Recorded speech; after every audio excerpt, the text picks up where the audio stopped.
So hey guys, so today we're gonna take a look at a really cool problems from LeetCode, which is to rotate a linked list.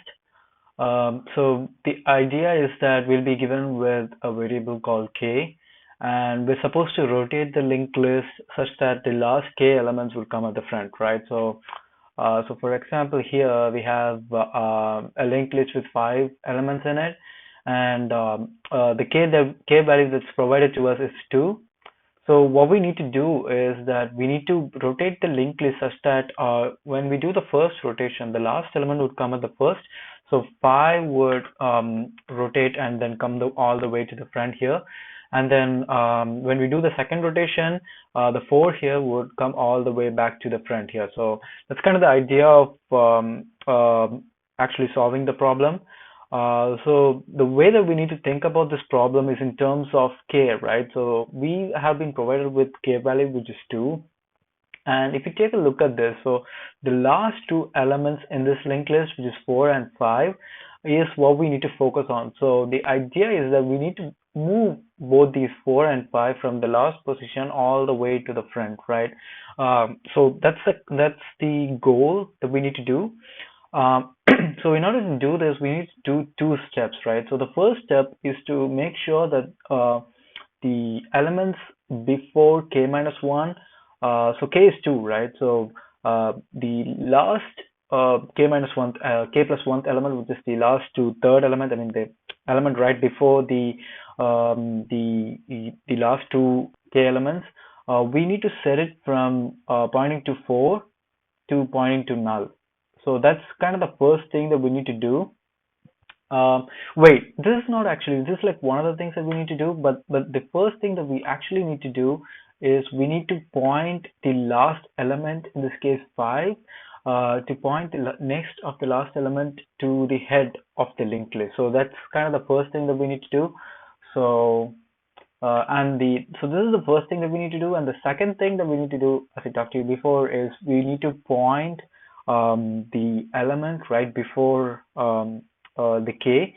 So in this case, it's 3. So we need to point this 3 to null, right? So these are the two things that we need to do. And once we are done with these two things, we just need to return the position of 4.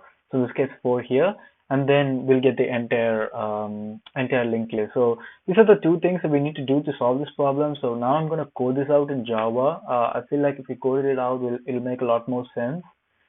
So to actually do it, we're going to set a few temporary variables. So the first thing that I'm going to do is create a temporary variable, right? So I'm going to set this to head, and we need to iterate till the last element, right? So right when we need to iterate to this point in the linked list, and then we need to set the next of the last element to the head of the linked list, right? So that's kind of the idea that we need to do. So what I'm going to do is I'm going to iterate temp till we reach the last node, right? So temp.text is not equal to null. This part we will be using the last node, and then temp is equal to temp.next, which will now iterate to the next node. And then wait, one really cool, wait, I'm gonna set another variable. I'll tell you why we need to set n, but make sure that you iterate n as we go through the linked list, right? So at this point, we've arrived at the last position. In this case, it will be 5. So since we've arrived at the last position, what we need to do is point temp.next to 1, right? So I'm gonna do temp.next is equal to head, right? So we've done that. We've done the first part of the problem, and we're done with it, right? So the next part that we need to do is we need to set the next of 3 to null, because in this case we are moving 4 and 5 to the front part of the linked list, right? So 3 in this new linked list will be the last element, and the last element will always need to be pointing to null. So the way that we get which position we need to set it to null is by making use of n and the value k that we provided with, right? So when we do an iteration till the last element, we kind of get the size of the linked list. So for example, here we have 1, 2, 3, 4, 5, right? And when we iterate till the last element, our n will be at 4.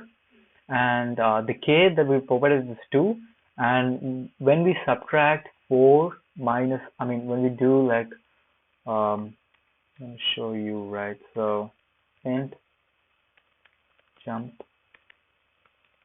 equal to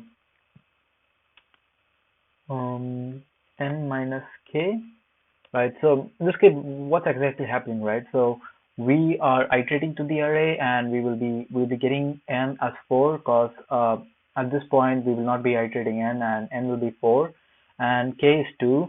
So 4 minus 2 will kind of give us the place that we need to set the next pointer to null. So for example here, right? So I'm gonna go back to the whiteboard, and so this is gonna be, we need to do 2 iterations. So 1 and then 2, and then we will be setting wait, this is supposed to be here. So 1 and then 2, and then at this point we're just gonna set the next to null, right? So when we did the initial iteration, we got the value of n as 4, and then the value of k that we provided is with 2. So the jumps that we need to do will be n minus k. So in our case, it will be 2.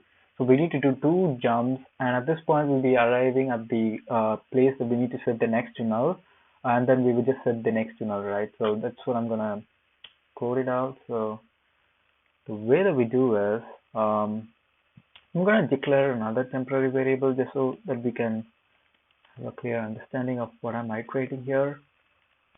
It is a null.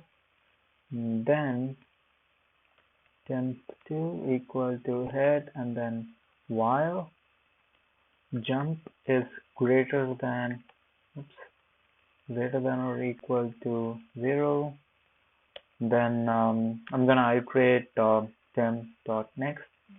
Temp2 equal to temp2.next, right?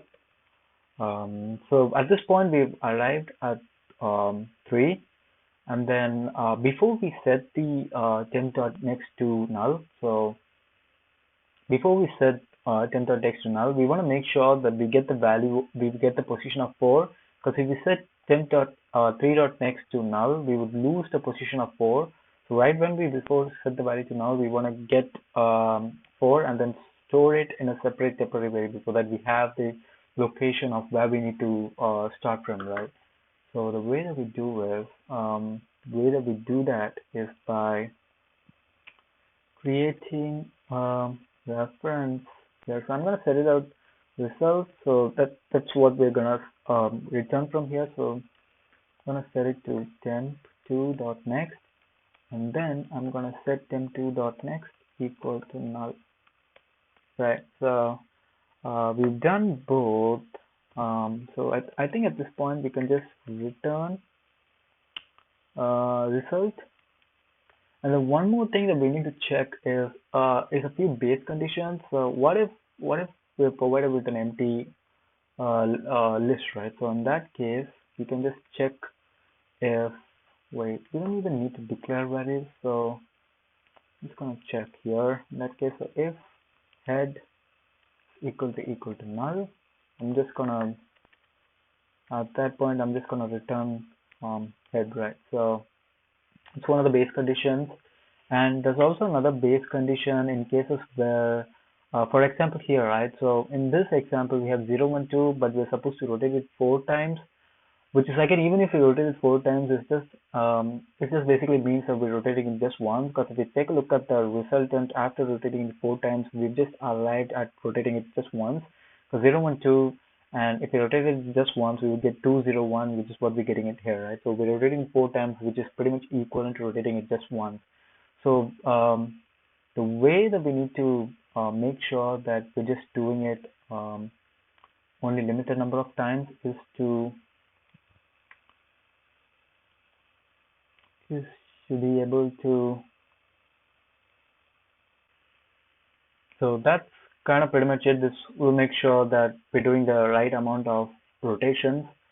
So I'm gonna run this, hopefully get no errors. Okay, the time limit exceeded. I'm losing something here. Oh yeah, so the one thing that I forgot to do is jump minus, right? So went into an infinite loop, I guess. Right, so we're getting an error. Right, so figured out what I was doing wrong. I was not supposed to be having an equal sign, so it should be just greater than. So that's kind of the only change that I did. So I'm going to submit now, see if it runs.